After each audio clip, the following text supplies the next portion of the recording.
How'd you get to work today? Metrolink. Metrolink. Okay, good. Did you pay? Yes, of course I paid. Okay, all right, just checking. Just checking. All right, so Friday, David Hunn was on the show talking about on the last page of the lease, on the way out the door, the Rams are able to purchase Rams Park for $1. This is now a fight between whatever organization in the city and the Rams, but the land is worth $19 million. That's right.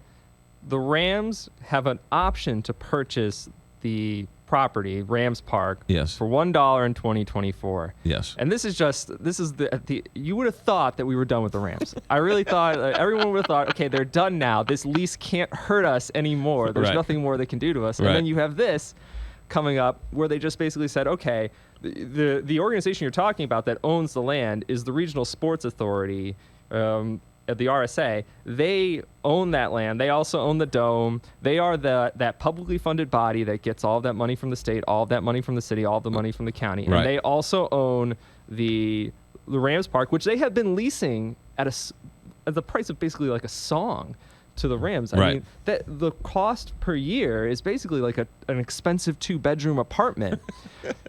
So I can understand why at the end of 30 years they'd say, okay, you can take over this land, you can buy it for $1, because now at least you have to maintain it. Right. That would actually probably have saved them money. But to give them an option, where even in the language it says if it's terminated, if the lease is terminated, they still have that option. I have to wonder who's reading this lease. the RGA, the Regional Dome Authority, the way it was explained to me was set up because no state agency or entity trusted the city of St. Louis. So they wanted to have their own power over this agency to sort of that was sort of independent of the city of St. Louis. So we saw how well that all worked out. So we went from don't trust the city to trust no one.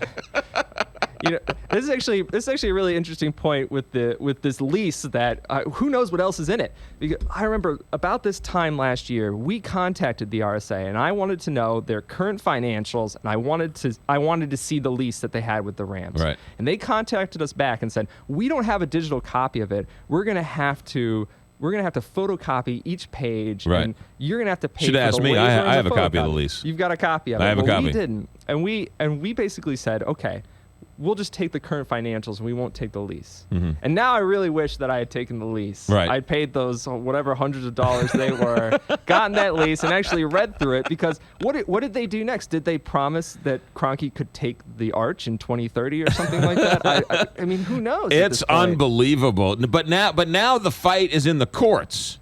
So the courts might rule, who knows, because they sort of changed the rule, changed the word adjacent to not mean adjacent the last time they went to court over this deal. So the court might rule that the Rams don't have, because they've terminated the lease as opposed to extended it, as opposed to broke the lease, as opposed to who knows what the language is. Who knows if the court rules one way or the other. Yeah, that adjacent ruling that went against, obviously, the voters of the city, so that we would have had to pay for yet another stadium, and who knows what that lease would have looked like. We can only hope that Kroenke has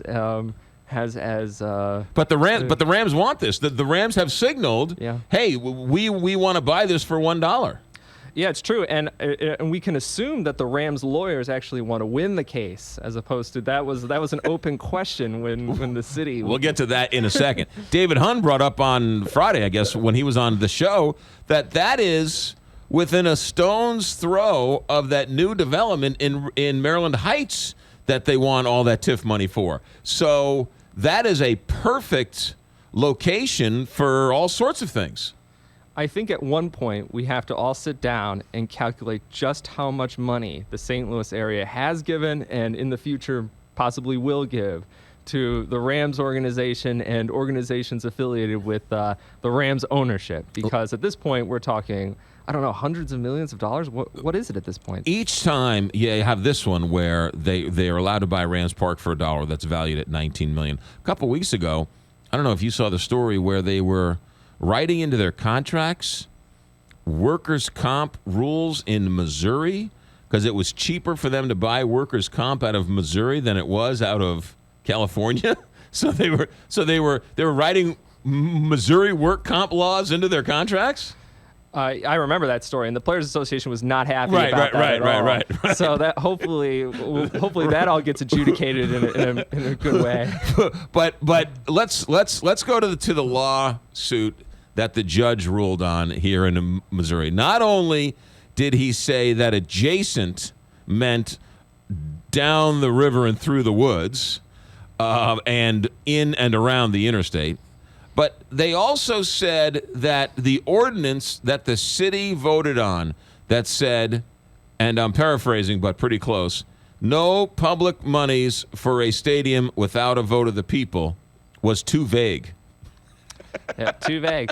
Under that interpretation, I think the whole adjacent thing, St. Louis shouldn't be so sad because in some manner we are adjacent to Los Angeles. That's exactly right. Yeah, no, that was, of all the things they pulled, that one was the best. I was like, well, my hat's off to you guys. Man, you guys can do anything. And I've said this to these people, and they almost sort of sheepishly walk away. I was like, you know what? If you guys ever wanted to fix the schools, holy mackerel, can you imagine?